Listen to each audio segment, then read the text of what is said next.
Hello friends, तो आपको पता है कि एसएससी सीजीएल एग्जाम जो है वो अब सितंबर के फर्स्ट वीक से स्टार्ट होना है। जब से एडुक्यूटी ने एग्जाम कराना स्टार्ट किया है तब से बहुत सारी चीजें बदली है। जो मेंस में आने वाली चीजें थी वो प्री में भी पूछी जा रही है और हम कह सकते हैं एक वर्ड में कि एग्जाम का पैटर्न जो है वो काफी हद तक बदला है। इस वीडियो में हम डिटेल में जानने वाले हैं कि ये जो एग्जाम पैटर्न बदला है उसके हिसाब से हमारी स्ट्रेटेजी अब क्या रहनी चाहिए, जो टाइम हमें एक्स्ट्रा मिल रहा है उसमें क्या करना चाहिए, सीजीएल एग्जाम जो पोस्टपोन हो गया उसका कैसे हम फायदा उठा सकते हैं और कैसे हमारा जो ये एग्जाम पैटर्न बदला है उससे स्कोर जो डाउन आ गया है 150 160 से 130 पर आ गया है, 120 पे आ गया है, उसको कैसे वापस ऊपर लेके जाना है उसके बारे में डिटेल में हम बात करने वाले हैं। तो अगर चैनल पर नए हैं तो चैनल को सब्सक्राइब कर लें और अगर सच में जानना चाहते हैं, अपना स्कोर इंप्रूव करना चाहते हैं तो वीडियो अंत तक देखकर वीडियो को लाइक जरूर करें, अपने दोस्तों के साथ शेयर करें। देखिए चलते हैं आज के वीडियो पे। सबसे पहले हम स्टार्ट करते हैं कि मैथ्स में क्या नया हो चुका है। जैसे ये नया एडुक्यूटी आया, नई आप कह सकते हो वेंडर आई, तब से क्या बदल गया मैथ्स में। तो देखो एडुक्यूटी के आने से 5 टॉपिक ऐसे हैं जो बहुत हद तक फ्री में भी आने लग गए। आपको पता होना चाहिए probability, statistics, coordinate geometry, height and distance के क्वेश्चंस ये जो है आपके आने चाहिए आपको अब, और प्रिज्म पिरामिड के जो क्वेश्चंस आ रहे हैं वो आपको बहुत अच्छे से आने चाहिए। तो सबसे पहला जो हमारा काम है वो इन टॉपिक्स को कवर करना है, इन टॉपिक्स पर पकड़ बनाना है। और मैंने इससे पिछले वीडियो में भी क्लासेस के लिंक शेयर किए थे कि वो सारी क्लासेस देख लो, एक बार गो थ्रू लो और आपके वो टॉपिक्स अच्छे से हो जाएंगे। अगर अभी तक नहीं किया है ना तो एक दिन बैठो और एक दिन जो नए टॉपिक आए ना जितने भी ये सारे खत्म कर दो। प्लेलिस्ट सारी मैं लिंक डिस्क्रिप्शन में दे दूंगा, जाके कंप्लीट कर लेना। दोबारा बता रहा हूँ, ये चारों टॉपिक सबसे पहले हमें कवर करने हैं, क्लासेस के थ्रू कवर कर लो, उसके बाद हमें इनका रिवीजन करना है और उसके बाद इनकी प्रैक्टिस क्वेश्चन लगाने हैं। तो हमारा जो अब यहाँ से पहला एम है वो ये है कि जो नए टाइप के क्वेश्चंस आ रहे हैं मैथ्स में उनको हमें सबसे पहले अच्छा करना है, उनको रिवाइज करना है और उसके बाद उनके प्रैक्टिस क्वेश्चन लगाने हैं जो कि अब तक क्वेश्चन पूछे गए हैं मेंस एग्जाम्स में, सीजीएल 22 मेंस में, 23 मेंस में, 24 मेंस में। ये सबसे पहले हमें कंप्लीट करने हैं ताकि हमारी उन टॉपिक्स की कम से कम तैयारी अच्छी हो जाए और ये टॉपिक आपको डेफिनेटली देखने को मिलेंगे आपके सीजीएल एग्जाम में। तो ये अच्छे हो गए तो बहुत सारे क्वेश्चन हमारे फिक्स हो जाएंगे। इसके अलावा आपने एक चीज देखी कि आपको एक मोड वाला क्वेश्चन आ रहा है, मतलब इधर आपको मल्टीप्लिकेशन या भाग कुछ दे रहा है और मोड फिर कुछ नंबर दे रहा है। लाइक मैं आपको एग्जांपल दूं, 33 मोड मान लो 4 लिखा है, तो इसका मतलब यह है कि 4 से डिवाइड करेंगे तो रिमाइंडर कितना आएगा वो हमें बताना है। तो इसका मतलब भी आपको पता होना चाहिए, मोड का मतलब क्या होगा कि हमें ये बताना है कि जो पहली टर्म है उसमें दूसरी टर्म का भाग दे तो रिमाइंडर कितना होगा वो हमें बताना है। मान लो मैं 43 मोड 4, इसका मतलब है कि 3 रिमाइंडर आ रहा है वो हमें बताना था। तो इस तरीके के क्वेश्चन आपको देखने को मिल रहे हैं, तो ये भी ध्यान रखिएगा। अब इसके बाद मैं बात करूं कि देखो ये तो हमारे वो टॉपिक्स थे जो नए पूछे जा रहे हैं, जो हमने कंक्लूड किए कि सिलेक्शन फेज में या हमारे जो स्टेनो एग्जाम है इसमें बहुत सारे क्वेश्चन से आए हैं। बट इसके अलावा जो बाकी टॉपिक्स हमारे बच रहे हैं उनमें भी आप देखोगे तो बहुत सारे क्वेश्चन आपके गलत हो रहे होंगे, कुछ गलत हो रहा होगा या कुछ अच्छे क्वेश्चन देखने को मिल रहे होंगे। तो वो टॉपिक आइडेंटिफाई करो जो आपने पढ़ रखे हैं, जो आपने रिवाइज कर रखे हैं, जिनकी प्रैक्टिस की है बट फिर भी आपका गलत हो रहा है। हो सकता है उनमें से कोई टॉपिक जो है वो टाइम स्पीड डिस्टेंस हो सकता है, वो एसआई एंड सीआई का टॉपिक हो सकता है, या फिर हो सकता है कि वो आपका कोऑर्डिनेट ज्योमेट्री या ज्योमेट्री या मान लो अलजेब्रा का टॉपिक भी हो सकता है। तो वो टॉपिक जो हमने पढ़ रखे हैं उनमें से भी कुछ टॉपिक्स अगर गलत हो रहे हैं तो उनको आइडेंटिफाई करो और उन टॉपिक्स की विशेष तौर पे प्रैक्टिस करो। सारे टॉपिक्स की प्रैक्टिस नहीं करनी है। पहली चीज तो हमें उन टॉपिक्स को अच्छा करना है जो अभी एग्जाम में रिसेंट में पूछे जा रहे हैं। दूसरी चीज, जो हमारे वो टॉपिक जो हमने पहले पढ़ रखे हैं, प्रैक्टिस कर रखी है बट फिर भी अब गलत हो जा रहे हैं क्योंकि थोड़ा सा टाइम गैप हो गया है, तो उन टॉपिक्स की भी हमें प्रैक्टिस करनी है। तो प्रैक्टिस सब टॉपिक की नहीं करनी, जो हमारे गलत हो रहे हैं प्रीवियस जो हमने अभी तक पढ़ा उनकी प्रैक्टिस करनी है, जो गलत हो रहे हैं केवल, और ये नए टॉपिक्स की प्रैक्टिस करनी है जो एग्जाम में बार बार पूछे जा रहे हैं। इसके अलावा मैथ्स में कुछ नया नहीं करना है। इसके अलावा जो मैथ्स में हमें करना है वो करना है कि फुल मॉक टेस्ट देंगे तो उसमें मैथ्स को अच्छे से अटेम्प्ट करेंगे। मैथ अटेम्प्ट करने का तरीका हमें पता होना चाहिए। देखो जो नए पैटर्न पे एडुक्यूटी के जो क्वेश्चन पूछ रहे हैं उनमें आप देखोगे 25 क्वेश्चन है, तो 25 क्वेश्चन में हो सकता है 2 से 3 क्वेश्चन ऐसे हो जो बहुत टाइम आपका ले लें और बहुत टाइम कंज्यूम करने के बाद भी उनका आंसर ना आए या आ भी जाए। बट अगर उनमें से एक क्वेश्चन जो 3 मिनट ले रहा था उस क्वेश्चन को अगर मैं छोड़ देता हूं और ऐसे 2-3 क्वेश्चन जो मैं कर सकता हूं और वो कम टाइम में हो सकता है वो हमें करना है। तो ये भी आपको थोड़ा स्मार्टली देखना पड़ेगा कि जब आप मॉक टेस्ट अटेम्प्ट कर रहे हो एडुक्यूटी के नए पैटर्न के, बाकी मैं डिटेल में बात करूंगा लास्ट में, बट ये चीज पहले बता दे रहा हूं मैथ्स के लिए कि जब मैथ्स अटेम्प्ट कर रहे हो तो आपको देखना है कि 25 क्वेश्चन में हमें मैक्सिमम क्वेश्चन अटेम्प्ट करने की सोचना है, ना कि ये कि यार कोई भी क्वेश्चन दिखेगा उसको अटेम्प्ट करूंगा, करके ही रहूंगा क्योंकि मैंने वो टॉपिक अच्छा है, मतलब टाइम एंड वर्क टॉपिक अच्छा है तो उसका क्वेश्चन अटेम्प्ट करूंगा ही करूंगा। नहीं, आपको ये देखना है कि अगर टाइम एंड वर्क का लेंथी क्वेश्चन आ रहा है उसको छोड़ के अगर मैं 2-3 क्वेश्चन एक्स्ट्रा कर सकता हूं मैथ्स में जो दूसरे टॉपिक से हैं तो वो मुझे करना है। ये 2 मार्क्स छोड़ दो और जो बाकी 3-4 क्वेश्चन एक्स्ट्रा हो सकते हैं उनके 6 से 8 मार्क्स लेने। तो ये अप्रोच हमारी रहनी चाहिए। पूरा पेपर खत्म नहीं हो रहा बहुत सारे लोगों से, आप मान के चलिए, तो हो सकता है आपसे भी खत्म ना हो। तो हमें मैक्सिमाइज करना अपने स्कोर को, मैक्सिमाइज करना अपने अटेम्प्ट्स को। तो किसी क्वेश्चन पे अगर 3 से 4 मिनट या ज्यादा टाइम लगने वाला क्वेश्चन है उसको स्किप करते हुए उन क्वेश्चन को जो कम टाइम में हो सकता है उनको हमें अटेम्प्ट करना है और कोई भी लेंथी क्वेश्चन को लास्ट के टाइम के लिए छोड़ना है अगर हो सके तो, और अगर नहीं हो पाएगा लास्ट में तो भी चलेगा, बट कोई इजी क्वेश्चन नहीं छूटना चाहिए। ये मैथ्स के लिए आप जरूर ध्यान रखें। अब मैं बात करता हूँ रीजनिंग के लिए। रीजनिंग में आपने देखा कि एनालिटिकल रीजनिंग की काफी वेटेज बढ़ गई है, तो हमें क्या करना है, हमें प्रैक्टिस करनी है, हमें लाना है उसको प्रैक्टिस में ताकि हम वो चीजें समझ पाए कि कैसे एनालिटिकल रीजनिंग के क्वेश्चंस का आंसर दिया जाता है। तो आपको मैं एक वीडियो लिंक डिस्क्रिप्शन में दे दूंगा, जाके वो कंप्लीट कर लो आराम से बैठ के, एक दिन में कंप्लीट कर लो सारी चीजें जो भी मैं लिंक दे रहा हूँ डिस्क्रिप्शन में, ताकि ये चीजें नई चीजें खत्म हो जाए। तो एनालिटिकल रीजनिंग की हमने वो क्लास ले ली, उसके बाद जाके पीवाईक्यूज लगाने हैं और डेली बेसिस पे थोड़ा थोड़ा पीवाईक्यूज लगाओ। एक दिन में 200 पीवाईक्यू लगा के खत्म कर दोगे एनालिटिकल रीजनिंग को तो काम नहीं बनेगा, क्योंकि वो समझ विकसित नहीं होगी। तो क्या करना है, आज आपको 50 क्वेश्चन अटेम्प्ट करने हैं एनालिटिकल रीजनिंग के। आपने देखा यार इसमें ये कंसेप्ट मेरा लग रहा था, जो मैं सोच रहा था, इसमें जो सोच रहा था वो नहीं लग रहा था। आज कुछ सीखोगे, फिर नेक्स्ट डे जाओगे, जो आज सीखा है उसको इंप्लीमेंट करोगे, फिर वो चीजें थर्ड डे इंप्लीमेंट होगी। तो आपको थोड़ा थोड़ा करके इन टॉपिक्स को कंप्लीट करना है। एनालिटिकल रीजनिंग वाले टॉपिक को भी एक दिन में ज्यादा प्रैक्टिस मत करो, थोड़ा थोड़ा करके करो, क्योंकि अब हमारे पास एक्स्ट्रा टाइम है। तो मैं आपको यही कहूंगा कि थोड़ा धीरे धीरे प्रैक्टिस करना। दूसरी चीज ये है कि सिटिंग अरेंजमेंट के क्वेश्चंस भी आ रहे हैं। ज्यादातर ये दोनों टॉपिक जो है ना, जो भी मैं बता रहा हूँ, एनालिटिकल रीजनिंग और सिटिंग अरेंजमेंट, ये हमारे मेंस में आते थे, प्री में नहीं आते थे, बट अब प्री में आ रहे हैं, तो हमें प्री के हिसाब से भी इसको तैयार करना है। तो सिटिंग अरेंजमेंट की, एनालिटिकल रीजनिंग की अच्छी प्रैक्टिस करनी है। इसके अलावा मान लो काउंटिंग फिगर का क्वेश्चन थोड़ा बहुत अच्छा आ रहा है, मतलब उसमें इतना क्रिटिकल आ रहा है कि पहचान नहीं पा रहे, तो अगर तुरंत नहीं हो रहा ना वो क्वेश्चन, तो छोड़ दो उसको। हो सकता है कि आप उतना बड़ा क्वेश्चन देखने में, उतना ट्रायंगल्स गिनने में गलती कर ही दो और बहुत टाइम लगाने के बाद भी वो क्वेश्चन आपको आंसर ना दे या उसमें मार्क्स ना आए। तो थोड़ा सा स्मार्टली अगर हम देखेंगे कि रीजनिंग भी जब मैं अटेम्प्ट कर रहा हूँ मॉक टेस्ट में, तो हमें इस तरीके से करनी है कि अगर काउंटिंग फिगर का क्वेश्चन है जो लेंथी है, मैं इसको छोड़ देता हूँ अभी के लिए। क्यों? क्योंकि हो सकता है कि इसको छोड़ के मैं 2-3 क्वेश्चन एक्स्ट्रा अटेम्प्ट कर सकता हूँ, और एडिक्विटी के नए पैटर्न में मुझे पता भी होना चाहिए कि यहाँ पे क्वेश्चन पेपर छूट रहा है बहुत सारे लोगों का, तो मुझे 170, 180, 190 पर नहीं पहुंचोगा तो चलेगा, बट 150, 160 भी पहुंच जाऊंगा ना, तो कट ऑफ 125, 130, 135 जाएगी और उससे मेरे 25 मार्क्स आगे होंगे, उससे मैं बहुत आगे रहूंगा। तो इस तरीके के अप्रोच लेके चलनी पड़ेगी मेरे भाई। तो ये चीज आप समझिएगा रीजनिंग में भी, कि 2-3 टॉपिक अच्छे आ रहे हैं। आप देखेंगे सिटिंग अरेंजमेंट, एनालिटिकल रीजनिंग की आपको प्रैक्टिस करनी है। काउंटिंग फिगर क्वेश्चन छोड़ सकते हो, अगर लग रहा है लेंथी है तो छोड़ भी सकते हो, ताकि मैक्सिमाइज कर सको अपने अटेम्प्ट्स को। इसके अलावा बाकी चीजें ज्यादा चेंज नहीं हुई है, बाकी चीजें ज्यादा उतना बदलाव नहीं हुआ है। आप देखो कोडिंग रिकॉर्डिंग सीरीज एनालॉजी वो क्वेश्चंस वैसे ही आ रहे हैं। तो रीजनिंग में बदला यही है कि ये दोनों टॉपिक जो मैंने बताए, इनकी थोड़ी जो वेटेज है वो बढ़ गई है। आप देखोगे 5 से 7 क्वेश्चन, 8 क्वेश्चन तक भी आ जाते हैं इन टॉपिक्स के। तो इन टॉपिक्स को मैं अच्छे से करके जाना है, क्योंकि पता नहीं है एआई क्वेश्चन सेट करता है, तो मान लो इनके 10 क्वेश्चन सेट कर दिए एनालिटिकल रीजनिंग के, तो छोड़ नहीं सकते इन टॉपिक्स को, तो इसलिए इन पे भी थोड़ा स्पेशल फोकस करना है। इसके बाद इंग्लिश में बात करूं तो इंग्लिश में क्या हुआ है, पेपर को लेंथी बना दिया गया।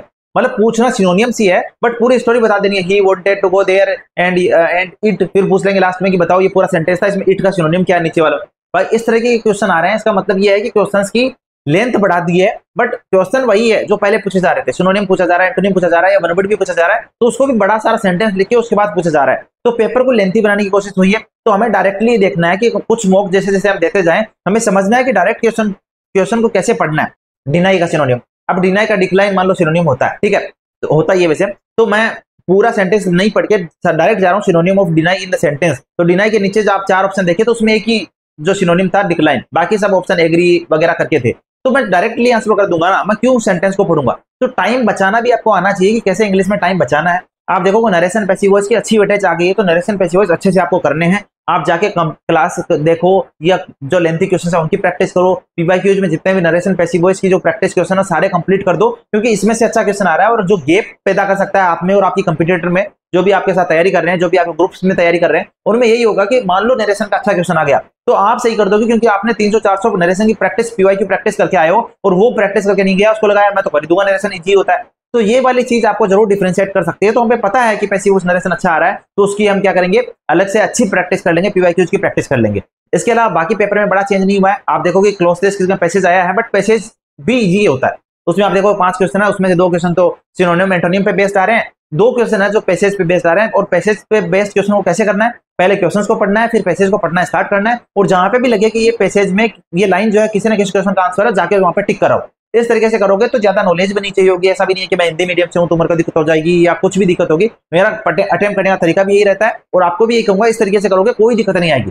पहले क्वेश्चंस पढ़ना और उनको समझना, उसके बाद पैराग्राफ को पढ़ना, और जहां पे भी आंसर लगे जाके टिक लगा देना, काम खत्म। कोई स्पेशल नॉलेज नहीं चाहिए हमको। तो ग्रामर थोड़ा अच्छे से पढ़ लो, एक बार नीतू सिंह वॉल्यूम 1 को उठा लो, वापस रिवाइज कर लो 1-2 बार, क्योंकि टाइम है हमारे पास अभी सितंबर फर्स्ट वीक तक। तो नीतू सिंह वॉल्यूम 1 को 2 से 3 बार रिवाइज करने की कोशिश करो। उसके पीछे एरर्स के जो क्वेश्चन दिए होते हैं वो एक बार रिवाइज करने की कोशिश करो। नरेशन पैसिव वॉइस की प्रैक्टिस क्वेश्चन सारे लगा दो जितने भी पीवाईक्यूज में आए हैं, और वोकेब ज्यादा नहीं आ रही है तो ठीक है, आप वोकेब में अभी आपने जितना पढ़ा चलेगा, बट उसको कोशिश करो कि एक बार जो भी मार्क क्वेश्चन है केवल वो आप दोहरा दो, उसके अलावा बाकी नहीं करोगे चलेगा, बट केवल मार्क जो कर रखे होंगे, बात आपने हाईलाइट कर रखी होगी कुछ चीजें कि इंपॉर्टेंट वोकेब है या याद नहीं होती, उनको एक बार दोहरा दो, बाकी आप ऑप्शन बेसिस पे वैसे भी कर लोगे। और थोड़ा सा हर मॉक में स्मार्टली समझने की कोशिश करो कि ये इंग्लिश का जो पेपर था वो मैंने 12 मिनट में अटेम्प्ट किया, तो इसको मैं 8 मिनट में कैसे कर सकता हूँ, 9 मिनट में कैसे कर सकता हूँ।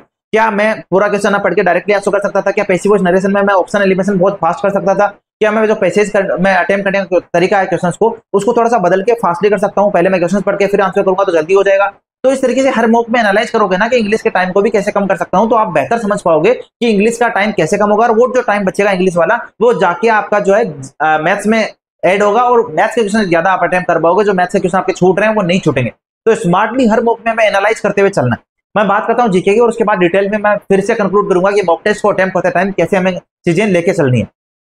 देखिए जीके में अभी क्या आ रहा है, करंट अफेयर्स आ रहा है, रिलीवेंट आ रहा है, अच्छा आ रहा है, डीप आ रहा है, मानते हैं, बट उन्हीं टॉपिक से रहा है जो हमने बताया कि इंपॉर्टेंट टॉपिक्स है। मैंने बताया था कि आपको इंडेक्स एंड रैंकिंग हो गया, अवार्ड्स हो गया, अपॉइंटमेंट्स हो गया, या कोई स्कीम है गवर्नमेंट की उससे रिलेटेड क्वेश्चन आएगा, ये सब इंपॉर्टेंट टॉपिक्स है। स्पोर्ट्स से रिलेटेड फैक्ट से आ सकता है, और ये जो अवार्ड्स हैं जो बहुत अच्छे लेवल के, लाइक पद्मश्री हो गया, भारत रत्न हो गया, तो कोई ऐसा अवार्ड जब बुकर प्राइज हो गया, ये बहुत फेमस है, बहुत प्रोमिनेंट है, तो इनको आपको अच्छे से कर लेना है। मैंने एक लिस्ट भी शेयर की थी टेलीग्राम चैनल एसएससी ऑलराउंडर पे, अब मेरा जो टेलीग्राम चैनल है लिंक डिस्क्रिप्शन में होगा, जाके ज्वाइन कर लेना।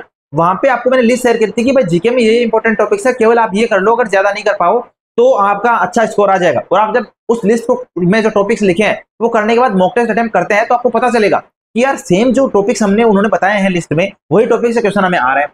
तो अगर आपको लगता है ना इतना बड़ा लेंथी जीके मैं नहीं कर सकता, तो केवल वो टॉपिक्स कर लो मेरे भाई, मैं सच बता रहा हूँ बहुत अच्छा कर जाओगे, जीके में बहुत अच्छा स्कोर ले आओगे। मैंने वहां पे कुछ गिने चुने टॉपिक्स सब्जेक्ट वाइज लिखे, वो सबसे पहले कर लो। उसके अलावा अगर आप पढ़ सकते हो तो बहुत अच्छी बात है, नहीं पढ़ सकते तो वो टॉपिक जरूर कंप्लीट कर लेना। पीडीएफ टेलीग्राम चैनल पर मैंने डाली हुई है, जाके फाइल सेक्शन में चेक कर लेना। अब जीके के लिए भी मैं एक स्ट्रेटेजी हम बताएं कि कैसे यहाँ से लीड करें। तो हमें बताया कि जीके में वो टॉपिक्स जो मैंने इंपॉर्टेंट बताए वो वहां से करेंगे, और पेपर अटेम्प्ट करते टाइम क्या ध्यान रखना है कि जीके सेक्शन भी थोड़ा अच्छा आ रहा है, मतलब डीप नॉलेज वाला आ रहा है। मान लो मैं आर्टिकल पूछ रहा हूँ, तो आर्टिकल में मैंने 16 भी पूछ लिया, 17 भी पूछ लिया, 19 के 2 में पूछ लिया कि आर्टिकल 19(2) में क्या है ना। तो ये ऐसा क्वेश्चन आ रहे हैं, तो हो सकता है मुझे 2 ऑप्शन आ रहे हो, तीसरा ऑप्शन समझ में नहीं आ रहा हो, तो मुझे क्वेश्चन अटेम्प्ट करते टाइम ज्यादा नहीं लगाना है। मतलब मॉक टेस्ट जब मैं अटेम्प्ट कर रहा हूं तो मुझे समझना है कि मुझे ओवरऑल पेपर में ज्यादा से ज्यादा अटेम्प्ट करना है, और जो नए पैटर्न पे मॉक्स आ रहे हैं इसमें मेरे क्वेश्चन छूट जाते हैं मैथ्स के या रीजनिंग के, जो भी लास्ट सब्जेक्ट में अटेम्प्ट करता हूं, तो मुझे मैक्सिमाइज करना है अटेम्प्ट को, तो मुझे जीके का टाइम भी मिनिमम रखना पड़ेगा। क्वेश्चंस लेंथी आ रहे हैं, बट उस प्रोसेस को भी मुझे इतना फास्ट करना है, हर मॉक में सीखते हुए चलना है कि कैसे उस टाइम को कम करूं। तो यहाँ से जीके अटेम्प्ट करते टाइम भी एनालाइज करना है ये कहां पे आपका टाइम कम हो सकता था। अगर जीके अटेम्प्ट करने में 9 से 10 मिनट लग रहे हैं, उसको कैसे 7 मिनट तक लाना है वो हमें सोचना पड़ेगा, प्लान बनाना पड़ेगा, तभी इस एडुक्यूटी के पैटर्न को हम क्रैक कर पाएंगे, और तभी हमारा जो स्कोर 150-60 से 130 पे आया ना वो वापस 160-70 पे जा पाएगा। तो मैं जो कहना चाह रहा हूँ उसको ध्यान से सुनिएगा। अब मैं डिटेल में यही बताने वाला हूँ कि मॉक टेस्ट को कैसे अटेम्प्ट करना है। देखिए जब मैं जीके अटेम्प्ट कर रहा हूँ, सबसे पहले मैं जीके की बात करूँ तो देखिए जीके में हमें देखना पड़ेगा कि जब मैं अटेम्प्ट कर रहा हूँ तो लेंथी क्वेश्चंस है, मुझे हो सकता है कि ऑप्शंस में से जो ऑप्शन दिए हैं उनमें कहीं ना कहीं मैं अटक जाऊं, 50-50 पे रह जाऊं, तो मुझे तुरंत या तो अटेम्प्ट कर देना है या छोड़ देना है। अगर मैं श्योर हूं कि यार ये हो सकता है, थोड़ा गट्स कह रहे हैं, तो अटेम्प्ट कर दो, क्योंकि 50-50 पे चांसेस है कि आप सही हो जाओगे, आपके मार्क्स जुड़ जाएंगे, तो वो अटेम्प्ट करना है आपको। एक क्वेश्चन है, उसके ऑप्शन चारों जो दिए हैं वो भी एक सब क्वेश्चन ही है एक तरीके से। अगर चारों ऑप्शन आपको आ रहे हैं तभी आप आंसर कर पा रहे हो, नहीं कर पा रहे अदरवाइज नहीं कर पा रहे। तो एडुक्यूटी ने इस तरीके से जीके के पैटर्न को सुधारा है कि जीके आर एलिमेंट रहा है, बट उसका लेवल अच्छा कर दिया। उसका लेवल आप कह सकते हो कि यूपीएससी की तरह के क्वेश्चंस को कर दिया, कि उस तरीके से क्वेश्चन पूछ रहा है। तो हमें टाइम बचाना है, हमें देखना है कि अगर मैं कर पा रहा हूं तो तुरंत कर दूंगा, नहीं कर पा रहा तो मुझे रुकना नहीं किस क्वेश्चन पे, क्योंकि मैं जीके का जो टाइम बचाऊंगा ना वही मेरा मैथ्स के लिए ऐड होगा, और मैथ्स में जितना टाइम मुझको एक्स्ट्रा मिलेगा उतनी ही प्रोबेबिलिटी मेरी रहेगी कि मैं ज्यादातर क्वेश्चन अटेम्प्ट कर पाऊं, कोई क्वेश्चन छूटे ना, या पेपर में कोई इजी क्वेश्चन ना छूटे, मैं एक बार सारा पेपर गो थ्रू कर लूं। तो जीके में मुझे किसी क्वेश्चन पे रुकना नहीं है। मतलब मैं एक ऑप्शन को सोच रहा हूँ जिसके बारे में मुझे पता ही नहीं है, मैं बस पेन लेके बैठा हूँ, सोच रहा हूँ कि यार ये ऑप्शन पता चल जाए तो 3 ऑप्शन मुझे पता है, मैं आंसर कर दूंगा, मेरा 2 मार्क्स जुड़ जाएगा। बट बस ये भूल गया हूँ कि शायद कि उस ऑप्शन को जो मैं भूल चुका हूँ वो मुझे बैठे रहने से भी याद नहीं आएगा, और एग्जाम टाइम नहीं है कि आप बैठ के याद करो कि क्या वो आंसर आ सकता है आपके दिमाग में, क्या ये हो सकता है, नहीं। या तो आपको आ रहा है या नहीं आ रहा, नहीं आ रहा तो बस आगे बढ़ना है, आंसर टिक करो आगे बढ़ो। अगर आंसर लगता है कि ये हो सकता है तो टिक करो आगे बढ़ो, नहीं लग रहा छोड़ो उसको। अगर 15 भी अटेम्प्ट करोगे जीके में चलेगा, बट ये ध्यान रखना वो टाइम यहाँ पे बचाना है, और मैथ्स में टाइम देना है, रीजनिंग में टाइम देना है, इंग्लिश में टाइम देना है, वो वहां का स्कोर बढ़ाएगा। जीके में कोई प्रोबेबिलिटी नहीं है कि अगर आपको अभी नहीं आ रहा, आप सोच रहे हो थोड़ी देर बाद आपको आ जाएगा, नहीं आएगा। तो किसी क्वेश्चन पे रुकना नहीं है, स्ट्रेटेजी यही रहनी चाहिए जीके को जितना जल्दी मैं कर पाऊं, एक बार गो थ्रू हो पाऊं, उतना अच्छा है। जो आ रहे हैं क्वेश्चन को जल्दी जल्दी करूंगा, जो नहीं आ रहा है उसको छोड़ूंगा और आगे बढ़ूंगा। और इनमें देखो आप क्रैक करोगे एक चीज, कभी कभी होता है क्या, मिलान करने वाले क्वेश्चन आ रहे हैं, 4 इधर दिए 4 इधर दिए, उनमें से कोई भी 2 चूज कर लो और 2 को आप देख रहे हो कि इसका ये आंसर होगा, तीसरे का ये होगा, मतलब मिलान कर लो, और तो आप बाकी 2 को मिलान करने की जरूरत नहीं है। तो ऐसे क्वेश्चन आप जरूर तुरंत करें, क्योंकि उनमें क्या होगा कि आपके ऑप्शन तुरंत आप छांट पाओगे कि 2 तो आपको पता है, अच्छा इसकी गुजरात की राजधानी ये है और राजस्थान की राजधानी ये है, और बाकी 2 की राजधानी आपको नहीं पता थी, तो इन 2 के पता होने की वजह से चारों ऑप्शन को आप खंगाल के आंसर फाइंड आउट कर सकते हो।